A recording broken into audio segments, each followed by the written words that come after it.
Tu aimes la galette saucisse? Le phare breton? Une bonne bolée de cidre? Si tu aimes la Bretagne, va faire un tour chez Hermelin Bikepacking Aventure.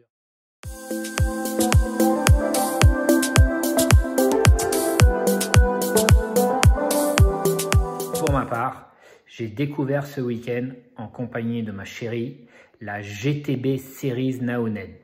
C'est une trace qui va sillonner différentes régions de notre magnifique Bretagne que l'on va découvrir en gravel. Un gravel, c'est juste un vélo de route avec des pneus un peu plus larges pour que tu puisses passer partout sans aucun souci. Enfin, presque partout. La GT Series, donc, c'est un format beaucoup plus court que la Gravel Trobrez, qui est l'épreuve phare de Hermelin Bikepacking Aventure, qui est un format beaucoup plus long, qui est un format de 1200 km à faire en autonomie, ce qu'on appelle en bikepacking, ça veut dire avec son propre matériel sur soi. La première édition, a eu lieu en 2018 et la prochaine aura lieu dans un mois.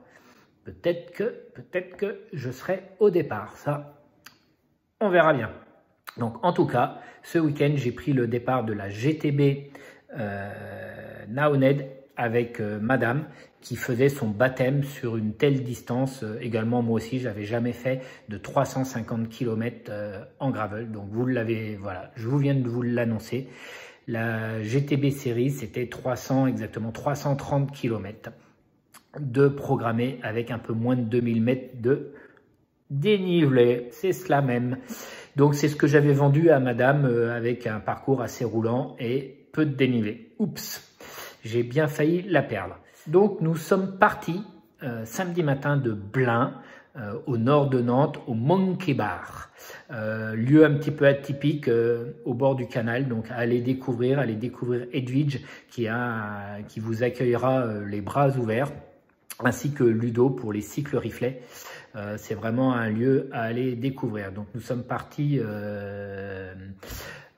par le nord, donc en remontant, en longeant la forêt du Gavre pour arriver progressivement, prendre un petit peu le bord du canal de Nantes à Brest. Donc pour une première partie plutôt soft, ça fait du bien, ça se mettait en jambes. Ça permettait de se réchauffer puisque les températures étaient vraiment très glaciales ce matin, le matin du départ, avec un bon petit vent.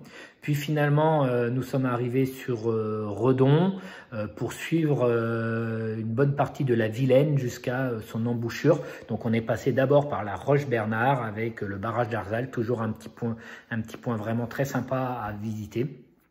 Pour finir sur la côte atlantique, sur la pointe de Pénétin.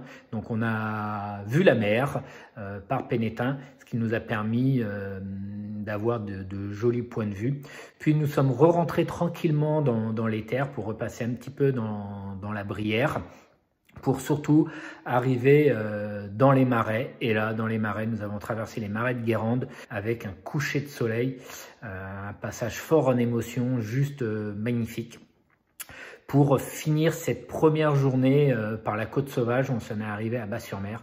On a été baptisé un petit peu par la grêle et les baisses de température. Heureusement que nous avions prévu un petit bivouac au Pouliguen, histoire de se ressourcer et de pouvoir partir sereinement le lendemain. Donc le lendemain matin, on a remis la machine en route pour repartir dans la Brière, qui était encore bien humide, des passages bien gras, mais un nouveau paysage fort sympathique parce que passer de la Côte Sauvage à la Brière, au Marais Salants, repasser dans la Brière, c'était juste magnifique comme trace, un bon mélange de parcours. Puis après, le dessert, on va dire, ça a été le sillon de Bretagne.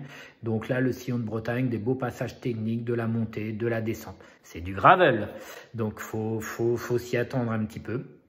Et après, une fois passé Savenay, Vigneux de Bretagne, on est remonté tout droit vers le nord pour retrouver notre arrivée au Monkey Bar avec une arrivée digne de grand champion. Franchement, une trace comme ça, organisée de main de maître par Frédéric. Merci à lui, franchement, à découvrir sans souci. Bravo.